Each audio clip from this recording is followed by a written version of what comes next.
We're going to hang around here for the panel, take all you guys' questions or whatever, and truly we hope to be able to help you guys make your dreams come true. Thank you so much for your time. I wish you all the best.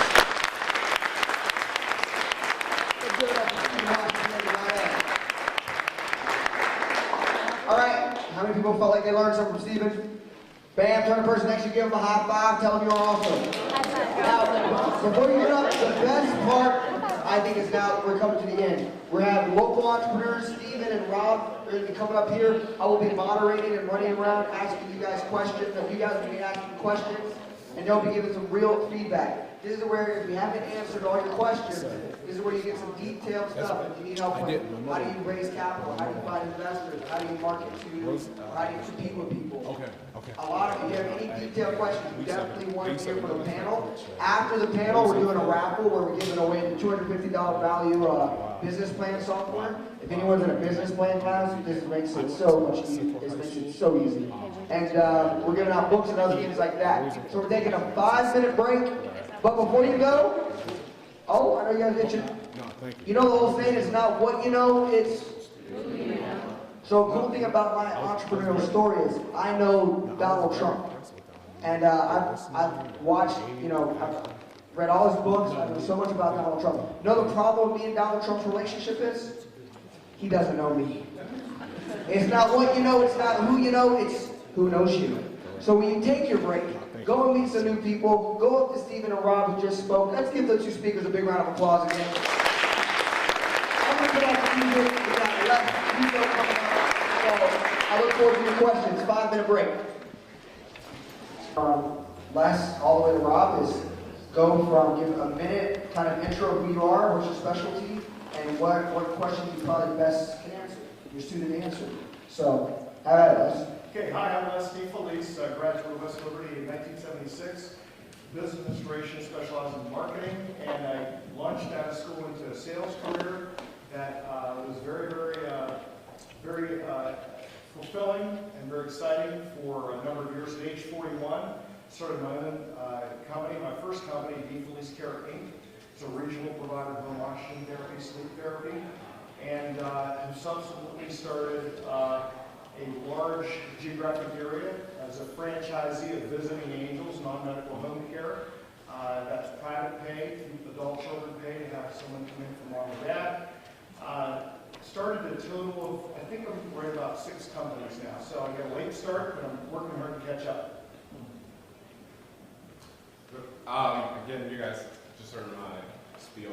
My name is Steve Washington. Probably the best questions that I can answer is just ideas, kind of helping you guys with ideas and things like that. So if you have an idea but trying to figure out how to monetize it or take it to the next level, it's probably my specialty. My name is Jesse Lenz. I graduated from West Liberty about 2 years ago. I'm an editorial illustrator. I've worked for pretty much every magazine in print right now, most newspapers. I've done covers for Entertainment Weekly, Wired, Newsweek, stuff like that. So yeah, I'm freelance, so it's My name is Rob Nicholson. I was keynote number 1. I have started 7 different companies. I funded them multiple different ways. My own personal finances. I've used bank financing, SBA financing, angel investors. I've avoided VCs so far. But started multiple different companies. In Columbus, they call me the nonprofit guru. I'm a social entrepreneur, very passionate about businesses that solve problems for people. And excited to be here at West Liberty. Hello, my name is Chico Landrini, and I'm a senior here at West Liberty. And I guess you could say I'm kind of the rookie of the panel here. I just started my company, TMI, Too Much Innovation, this past summer, and we're a product development company, which is a fancy way of saying just we come up with new cool inventions. And using the entrepreneurial program here, I got my footing, and things have been going well. Bang. All right, so as you can see, you have a bunch of different gurus from different parts of the entrepreneurship field. So this next 35, 40 minutes is to open up to you guys. What hasn't been answered? What are your main concerns? And maybe starting or more about entrepreneurship. So I would love to, what are we going to do these? But I would love for someone to come up and be the first person to ask a question. If you have a question, please raise your hand. I'll point to you. You just stand up, say your name, and a little bit about yourself, and then go ahead and say the question. So, anyone has a question? Question? Bam! I'm Claire. I'm actually a West Virginia University graduate. I studied photography and all the arts. I've been doing my own photography thing, and I also am thinking about starting a photography school. I have a lot of people interested in learning, and I think I have a little bit of knowledge. I think my biggest question right now, they're talking about being in that gray area. Where do you get, go about the licensing and certain things like that, getting certified and, making it an actual business. I mean, because I've been doing a lot of freelance and, for friends and stuff like that, but if I wanted to extend in that area. Bam. Yeah, it's great. I would recommend reading The E-Myth by Michael Gerber. The book that changed my life, it's actually the E-Myth Revisited. If you read the original E-Myth, it's kind of boring. In the E-Myth Revisited, he goes back and he puts some anecdotal stories that really paint the picture of drive home. Just because you're really good at photography doesn't mean you should start your own business. You've got to look at the business model and your customer base and your clients. You can't do photography for free and also run your own photography studio. So there's some decisions for you to make about whether or not you should actually start the company. Do not go out and think that you've got to meet with lawyers and accountants and spend $200, $300 an hour. There's so many people who will help you. The Center for Entrepreneurship here, I'm sure, would be happy to help in a lot. I'm getting heads nodding yes. There's the Small Business Developmental Center. There's the SBA. There are resources. Those are two governmental funded organizations that you can talk to. They have resources to help you write business plans. They'll set up meetings with bankers and start having conversations with people. And the cool thing about a business plan is that usually you throw it out the window like the first day, but you go through the process so you've thought out everything that your company is going to encounter. And there's lots of professionals and resources, and they'll help you. There's gatekeeper people like the Center for Entrepreneurship. They're not going to know everything, but they'll help you get mentors who do know or who've started different companies that are similar. I'll say something on the kind of the art side of that. One thing you need to look at too is if you actually want to start like a photography school, or if you want to do photography and teach lessons on the side.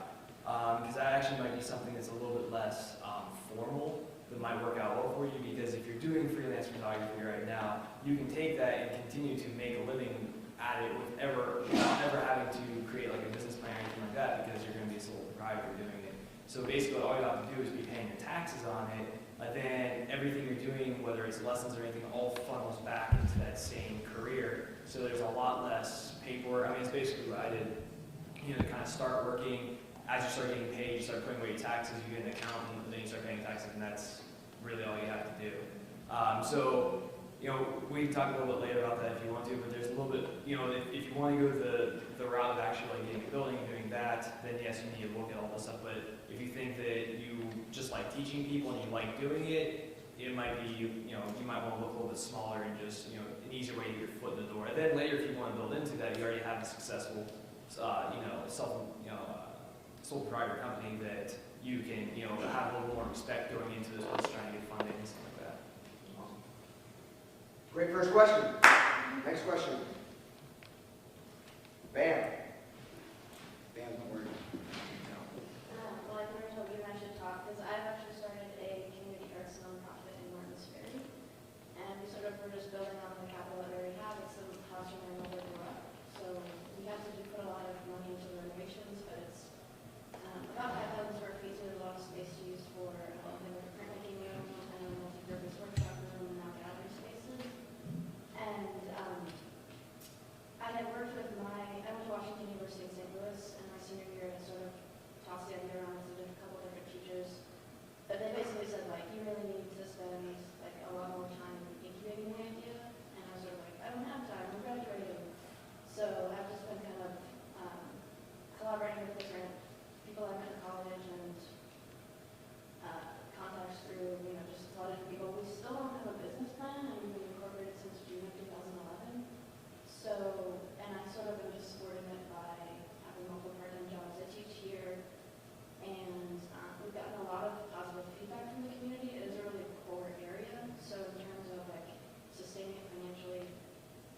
developed different like screen printed and letterpress items, but I guess if I was going to turn into a question, like my biggest struggle has been like making the financial side work out, and I know that people say, like, oh, there's a grant for that. We had filled in the paperwork for becoming 501c3 and got recent favorable communication with the IRS, but it's still not finalized, which has been kind of the biggest hold up on actually doing real fundraising. So I guess if you have any suggestions for how to kind of make that work. One other thing, we do have like workshops and classes, and have tried to, I guess what we struggle with that is like actually getting word out to more people. We have a Facebook page and website and do different, like an online newsletter with a lot of people, but it still seems like people either are really hesitant to pay money, or they think that we're not serious enough because we're not charging them enough money. So it's kind of a struggle with like. How could she be a customer of yours? Well, one of the things we're trying to develop now, a lot of our workshops have been sort of like the teacher wants to volunteer, but we do actually want to be able to pay the teachers for their time. How could she be a customer? How could she pay you?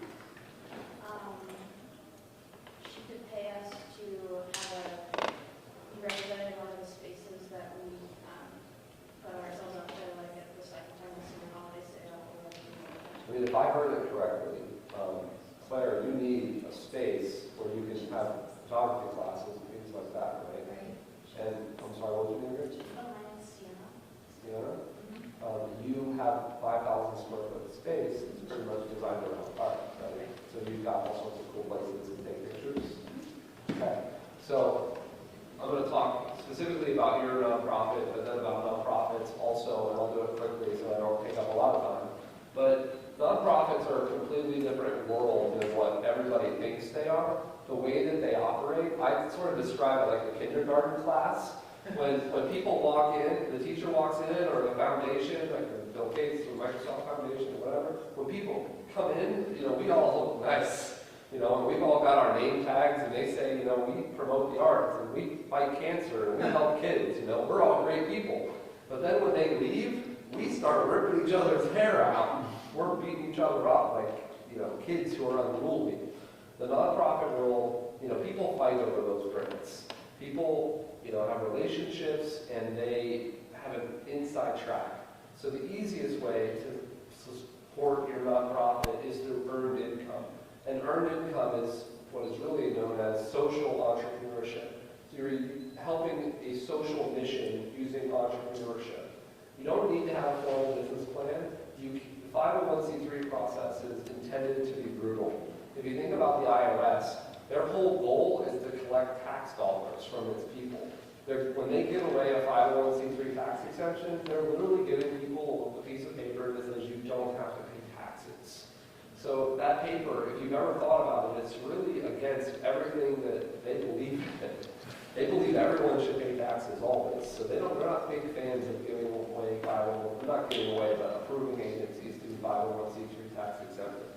I believe that you can partner with a lot of different agencies. I believe that you could probably partner with companies that work with special needs adults. I believe you could go to daycares, and you could talk to daycares about having programming where they, or they teach a class at your facility, or they come there and the kids do something interactive, or you take someone in your program, you send it to their daycare, or you could work with seniors in nursing homes.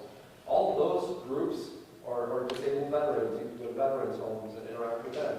All of those groups have a really hard time finding cool things to do, and you've got a really cool space, and you've got really cool things to do. And most people will pay you if you do that. So you can start to generate earned income. I mean, it's hard when you've got a mission, which is promoting the arts, and opportunities to promote the arts are incredible.